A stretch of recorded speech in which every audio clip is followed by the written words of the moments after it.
বর্তমান মৌসুমে অত্যন্ত স্বল্প খরচে, স্বল্প পরিশ্রম ও স্বল্প পরিচর্যায় বেশ লাভজনক ফসল হিসেবে সূর্যমুখী অন্যতম।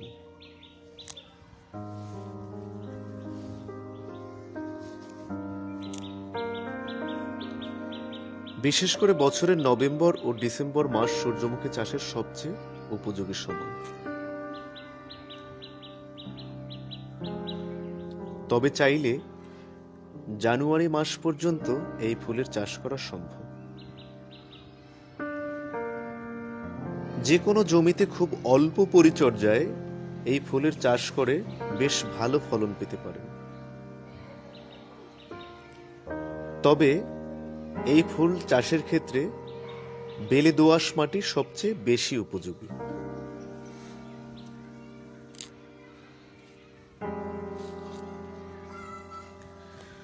সাধারণত এই চাষের ক্ষেত্রে প্রথমে জমিতে দুটো চাষ দিয়ে সার প্রয়োগ করতে হয়, এরপরে তৃতীয়বারের মতো চাষ দিয়ে সারিবদ্ধভাবে বীজ রোপণ করতে হয়।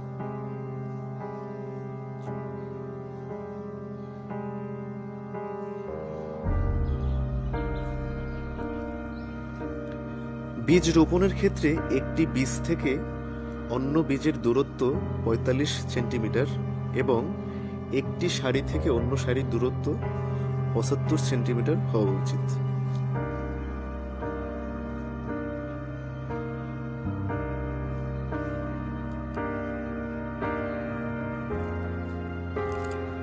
বীজ রোপণের পূর্বে বীজগুলোকে এক রাত পানিতে ভিজিয়ে রাখার পর তুলে নিতে হয়।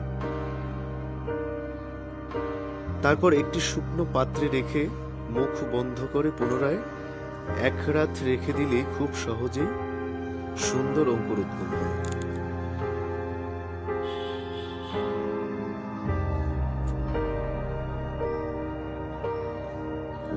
রোপণের পর মোটামুটি ৩ থেকে ৪ দিনের মধ্যেই মাটি ফুঁড়ে চারা বেরিয়ে আসে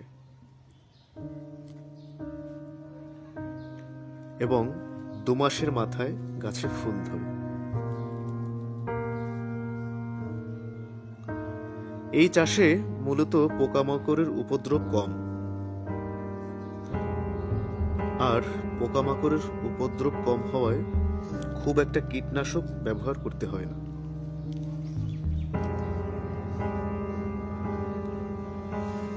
তবে পরিচর্যার ক্ষেত্রে গাছের গ্রোথ ও সৌন্দর্য বৃদ্ধির জন্য মাঝে মধ্যে পানি সেচ দিতে পারেন।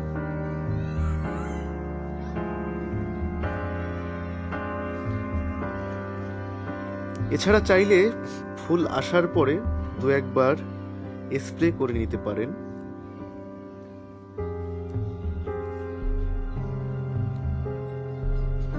বীজ সংগ্রহের ক্ষেত্রে বাজারে যে কোনো বীজের দোকানে খুব সহজেই এই বীজ মেলে। এছাড়াও উপজেলা কৃষি অফিসে যোগাযোগ করলে সুন্দর পরামর্শের সাথে সাথে বিনামূল্যে বীজ ও সার পেতে পারেন। বলে রাখা ভালো, সূর্যমুখী চাষের জন্য প্রতি বিঘা জমিতে ২০ KG phosphate, ১০ KG potash, ১০ KG urea, ২ KG দস্তা সার প্রয়োগ করতে পারেন।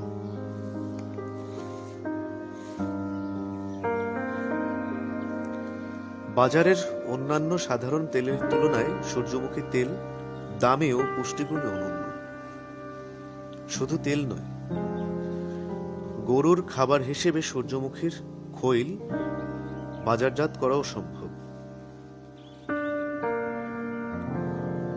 মোটামুটি জমি তৈরির পর ৩ থেকে ৪ মাসের প্রক্রিয়ায় সূর্যমুখী চাষ করে একজন কৃষক স্বাবলম্বী হতে পারে।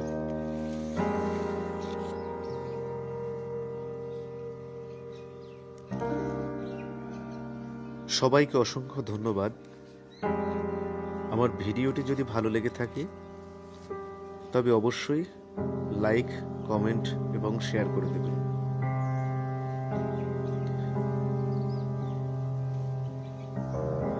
আপনাদের একটি লাইক কমেন্ট এবং শেয়ার আমার জন্য অত্যন্ত গুরুত্বপূর্ণ।